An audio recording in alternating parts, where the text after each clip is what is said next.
where the moon lights. An excellent day for an exorcism. I'm your number one fan. Hey up and welcome back to Rate Scary and another little bonus episode for you.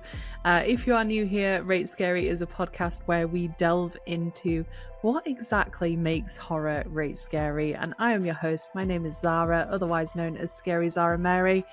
This isn't one of my usual episodes. I do a bonus episode every time we get a theatrical horror release, and today I'm going to be talking about Final Destination Bloodlines. So, as usual, if you have not seen Final Destination Bloodlines and you do not want it spoiled, spoilers ahead, please save this episode, go watch the film, and then come back later. But otherwise, let's get into the story. Death is coming for our family. So we start off Final Destination Bloodlines. I'm just going to call it Bloodlines from this point on. It starts off in 1968 and we're introduced to a woman named Iris and her fiancé Paul, who are attending the opening ceremony of a place called the Skyview, which is a high-rise restaurant tower. And while they're at this party, Iris has a premonition that the chandelier in the tower, a shard drops from it and it cracks the glass floor that people are dancing on and shatters it, so people fall through it. There's also a gas leak which explodes and it collapses the tower and it kills everyone. So that is the premonition that she has. And we then cut to present day and we find out that this person is waking up from a nightmare that they have just had about this premonition, and this is Iris's granddaughter. Her name is Stephanie, and she keeps having this same nightmare, and she realizes that this is linked to her grandmother Iris, so she returns home because she wants to find answers about why is she having this premonition. And she's greeted by her father Marty and also her brother Charlie. Now, her and her brother decide to visit their uncle Howard, their aunt Brenda, and also their cousins, Eric, Julia, and Bobby. And when Stephanie tries to ask Howard about Iris, his mother, he explains that Iris subjected him and Stephanie's mother Darlene to a very overprotective upbringing. She became very reclusive and she caused Darlene to actually abandon the family. So that's why Darlene, Stephanie's mother, is no longer around. Howard then disappears and his wife Brenda then decides to try and help Stephanie and points her towards some letters from Iris, which has Iris's address on it, which is essentially a fortified cabin where she now lives. Stephanie goes to visit her and finds out that she is terminally ill. And Iris tells Stephanie that she has disrupted Death's design by preventing the tower's collapse, saving the lives of absolutely everyone there that night.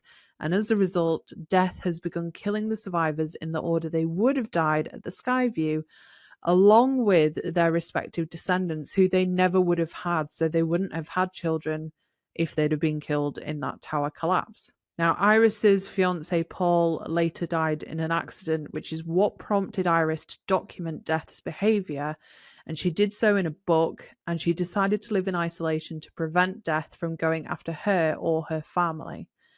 Now, Stephanie is very skeptical regarding this whole situation, so she decides to leave. And Iris goes running after her to try and give her the book. And she knows what's going to happen as soon as she leaves this cabin. She's managed to avoid Death this whole time. And as soon as she steps out of that cabin, she is impaled by a weather vane. And it essentially proves to Stephanie exactly what Iris has been saying. We then get Iris's funeral, and at the funeral, Darlene returns. So this is Stephanie's mother. And obviously Stephanie is very resentful of the fact that her mother has been absent since childhood. And Stephanie gets to work on reading the book that Iris gave her and sees a reference to someone named JB, because apparently he found someone that defeated Death. We then get an absolutely fantastic scene of a family barbecue. This is the scene that was used in a lot of the trailers for Bloodlines. And we get this whole chain reaction that essentially causes Howard to be killed by a lawnmower to the face. What a way to go. And then later that night, we also get another chain reaction, which was also used in the trailers. A lot of this film was put into the trailers, which causes a fire at Eric's tattoo shop. A chain swings down from the ceiling. Makes me cringe because the chain hooks onto his septum piercing, and I have a septum piercing, but he actually survives thanks to his leather clothing with the fire. He doesn't get burnt or anything. And Stephanie and her brother Charlie actually meet Eric the following morning to try and protect him. They're worried about him because they understand that death is coming for their family. And in talking to him, because they know that he's the eldest and he's probably the next one to go, but instead what we see is his sister Julia crushed to death by a garbage truck and the compactor that is in the back of the garbage truck. And this is confusing because they're wondering, why was Eric spared but Julia is crushed to death? That isn't going in age order.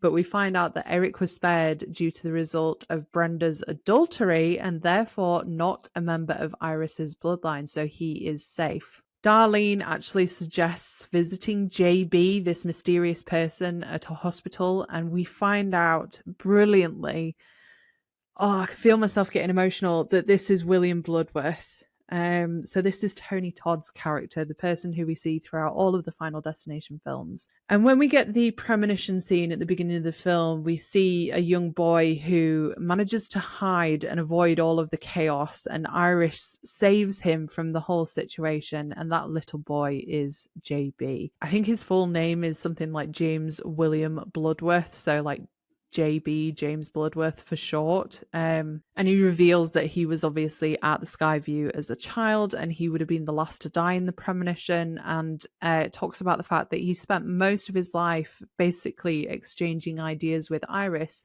to try and understand death's rules. And he explains to the family that there are two ways to defeat death. The first one is to take another life, and the second one is dying and being revived. And he cites Kimberly Corman, someone who we see in a previous film, as a very successful example. He also reveals that he is extremely unwell and he is retiring from his job as the mortician at the hospital, and he leaves expecting to succumb to his illness after Iris's bloodline has died, and he wishes the family good luck before departing. We will come on to what William Bloodworth says after I've gone through the story, because I'm going to have to try and stop myself from getting upset. But we then cut to Eric, who is in the hospital with Bobby. He's trying to employ Bloodworth's second strategy, so the idea of dying and then being revived. We find out earlier in the film that Bobby is severely allergic to nuts. So Eric gives him a snack that contains nuts in order to trigger a fatal allergic reaction so that then he can be revived. But this massively backfires with what I think is probably the best death in the entire film. A malfunctioning MRI machine essentially rips out Eric's piercings, pulls him in, and impales him with a wheelchair. And then as Bobby is looking at what's going on, a coil from a vending machine is pulled in by the MRI machine, but it's launched and drilled into Bobby's head. And we find out that obviously Eric is meant to be safe, but because he intervened in trying to help Bobby, it has put him on death's list. So we are essentially left at this point with just Stephanie, her brother Charlie, and their mother Darlene, and they decide to drive to Iris's cabin, intending to hide from death. Unfortunately, though, Darlene's RV crashes and Stephanie's seatbelt gets stuck, and the cabin explodes after a chain reaction, which sends the RV into water as Stephanie begins to drown. Now, Darlene manages to save Charlie, and she asks him, pleads with him to go and save Stephanie before a lamppost basically just cuts her in two. Charlie manages to break the seatbelt and he successfully resuscitates Stephanie with CPR. So he's managed to do the thing of she's died and he's brought her back to life with CPR. And we then start to wrap up the film and we cut to a week later, and the father of Charlie's prom date, he's a doctor, he tells the siblings that Stephanie's heart actually never stopped, meaning that when Charlie revived her and performed CPR, she wasn't dead. And you can see this look of realization on Stephanie and Charlie's face. And very soon after, a train carrying a load of logs derails into the neighborhood and its cargo just crushes and kills Stephanie and Charlie and everything in its path. And that is Final Destination Bloodlines. So let's get into some of the juicy, gory details. Starting off, first of all, of course, with our cast. So I want to talk about kind of the core family. The first one, obviously, being Stephanie, our college student who has the premonition, or Iris's premonition, played by Caitlin Santa Juana. Not someone that I am familiar with at all. I thought she was okay. If I'm honest, I think she was overshadowed by someone else who we will touch on. I think she can be pretty forgettable, which I think is a shame actually compared to some of the other Final Destination films. I think you can pretty much recall who each of the people is that has these premonitions and who is the lead, the driving force in trying to cheat death. And I just don't think she falls into that same realm as the others. And that's not to say that she did a bad job, but ultimately the premonition that she has is a nightmare. It's someone else's premonition. Similarly, her brother, Charlie, played by Tio Briones, I feel like he was barely in the film. If I'm honest, I would have liked to have seen a little bit more of him.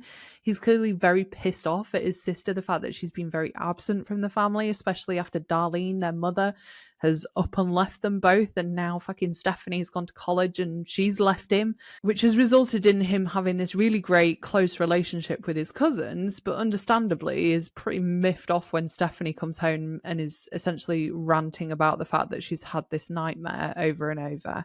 And I think, unfortunately, the two of them, Stephanie and Charlie, were forgettable because of the person who I think was the absolute best.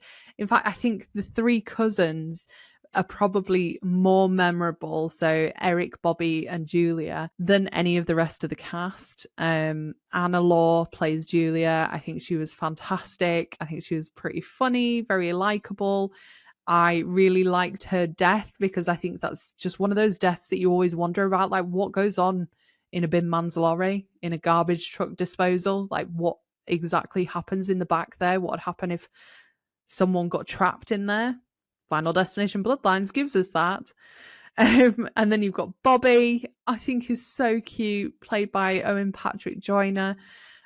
He's very sweet. He's a bit not a dummy, but I think quite naive, and he's just sort of willing to go along with whatever the rest of the family is wanting to do. And I really, really loved him. I thought his death was great. Kind of this spring from a vending machine to the head is absolutely brutal. Not what I was expecting to happen when I saw a photo still of a vending machine from Final Destination Bloodlines before it was released. I was thinking a vending machine falling on someone, because I can totally see that happening in real life. Did not expect a spring to corkscrew through his forehead. But the one who I think stole the show is Eric. So this is played by Richard Harmon. He is the kind of grungy, tattooed, pierced cousin who just kind of doesn't give a fuck, but at the same time has so much love and care, especially for his brother Bobby, the fact that he's wanted to look out for him. He's the one that always remembers about Bobby's nut allergy, making sure that he's safe. And I just think Richard Harmon was absolutely fantastic. It's got nothing to do with the fact that I fancy the guy at all. You know, that aside, I think his character was really great. And I think the fact that I like that twist of the fact that due to adultery, he's not in death's path initially, but because of his intervention, he is placed in death's path. Because I think the impression that we got from all of the trailers where we see him in the tattoo shop was that he was going to go pretty quickly. So, and we get a couple of almost, like when he steps out into traffic, I thought we were going to get a call back to Final Destination 1. But that didn't happen. So I think they did a really great job of that. And Richard Harmon, I think, was fantastic. And I obviously want to talk about Tony Todd. So apparently, I think it was in 2023, the back end of 2023, Tony Todd signed on to come back as William Bloodworth in Final Destination Bloodlines to try and explore his backstory. And he passed away in November of 2024 after having completed all of his scenes for the film. And I can feel myself getting teary. His monologue that he delivers is, oh my God, why am I crying? His monologue that he delivers is so beautiful. And I learned after the film it came out that he had ad-libbed a lot of that and they'd given him a lot of freedom to say what he did. I can't remember word for word, but kind of saying to live your life and make the most of the time that you have. So, which one of you is next? Good luck. And even his monologue aside, the backstory that they gave him just hit me like a ton of bricks, because we see that opening sequence, this disaster at the Skyview, and we see the little boy that is hiding in a little cupboard to try and avoid everything that's going on. And at no point did I put two and two together to think that's going to be William Bloodworth. So when that reveal happened, it was just the best twist. It was the best twist. I think it's fantastic. And it's probably what has made Final Destination Bloodlines one of my favourite out of the franchise. Not because of the story itself, but because we get this final moment with Tony Todd. He was so poorly when he was filming this. And what he manages to deliver is so beautiful. And the fact that we get his story neatly wrapped up, I just think is fantastic and makes the entire film worth watching. So I'm going to stop crying now and getting upset over it, because I just love Tony Todd so much. And I'm so glad that he managed to do what he did in this film. And I think that's massive credit to the writers and directors. The directors, Zach Lipovsky and Adam Stein, they clearly know their stuff when it comes to Final Destination. I feel like there were a lot of nods and winks to the previous installments in the franchise to ensure that the fans felt like it was a Final Destination film and felt like there was homage to previous films, because obviously it's been a long time since we had Final Destination 5 to then get another installment. And I have no doubt that we are going to get another sequel after the success of Bloodlines. Like, the fans have clearly shown that they are thirsty for this. But I thought they did a brilliant job, and I would be really happy actually to see them take on another sequel, the pair of them. The last thing that I do want to mention, and I don't normally talk about this actually when I do my film reviews, but the score, like, I don't really pick up loads on music when I'm watching a film. I'm so engrossed in what characters are saying that the music just kind of passes me by. But in Final Destination films, you always get songs that are a little nod to stuff that is going on. And I like the fact that we get, in the very opening scenes, we get Bad Moon Rising by Creedence Clearwater Revival. Fantastic song. We get Ring of Fire by Johnny Cash. I'm not a Johnny Cash fan, nor am I a fan of that song, but it's so relevant to that opening scene. We get Falling by Connie Francis, another one that is perfect for that opening scene. These are all in this like intro, this disaster. We get Shout being performed by the band as people are jumping up and down on the dance floor and causing the dance floor, the glass floor to crack. Fantastic choice of song. We then get Raindrops Keep Falling on My Head, which again, I think is fantastic, literally just as we close out of that premonition with, I think it's the piano falling on the kid's head right at the end. Oh, it's just fantastic. The fact that we get those 5 songs purely in that intro, what a great choice of music. And then I think the other song, which comes a lot later, which is a very guilty pleasure song of mine, but I think it's perfect for Final Destination. How this song hasn't been used earlier in the franchise, I don't know. But Stronger, What Doesn't Kill You by Kelly Clarkson, perfect. That should be a Final Destination anthem at this point. I think it's just a perfect choice for this film.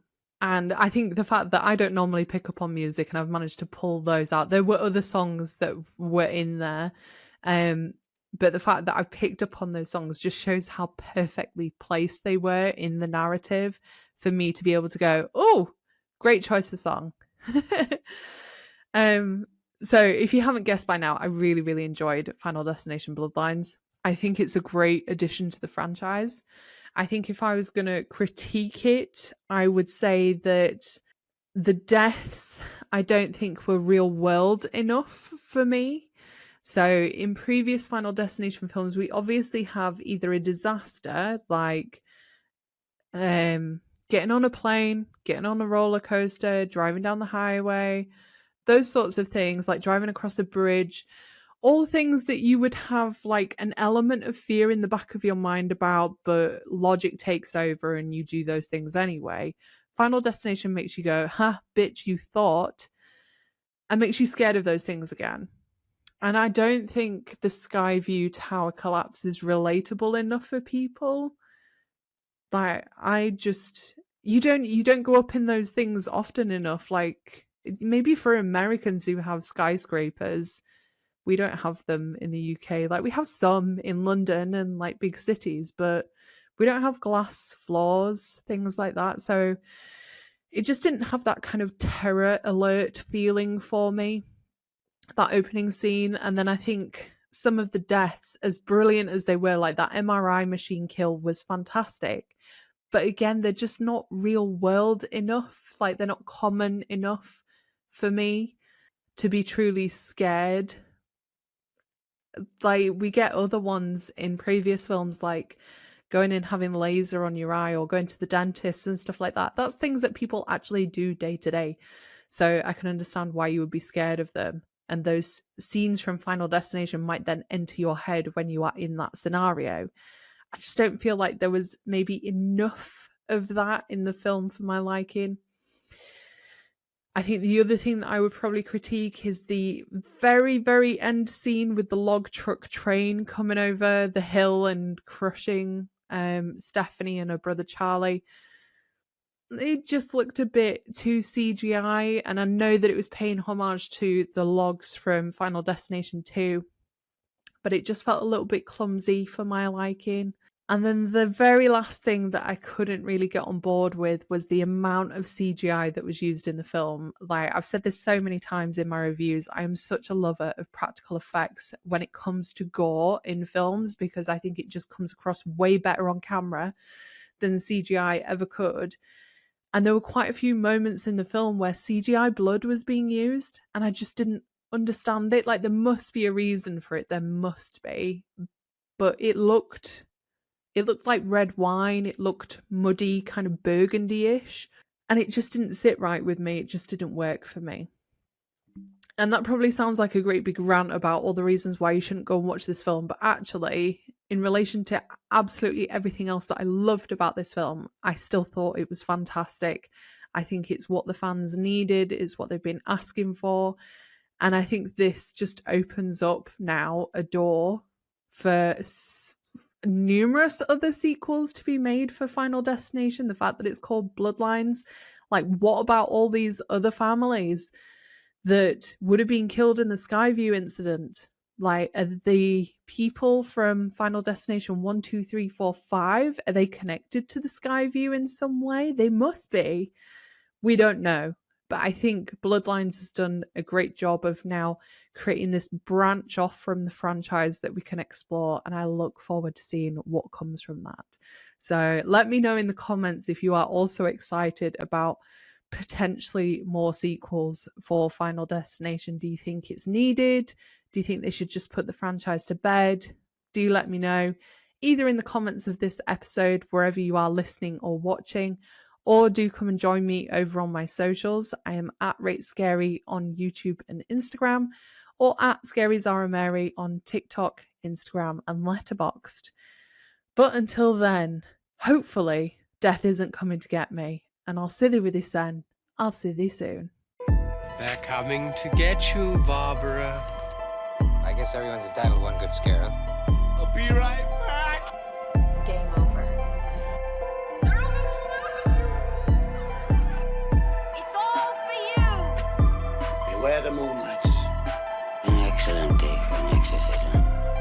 I'm your number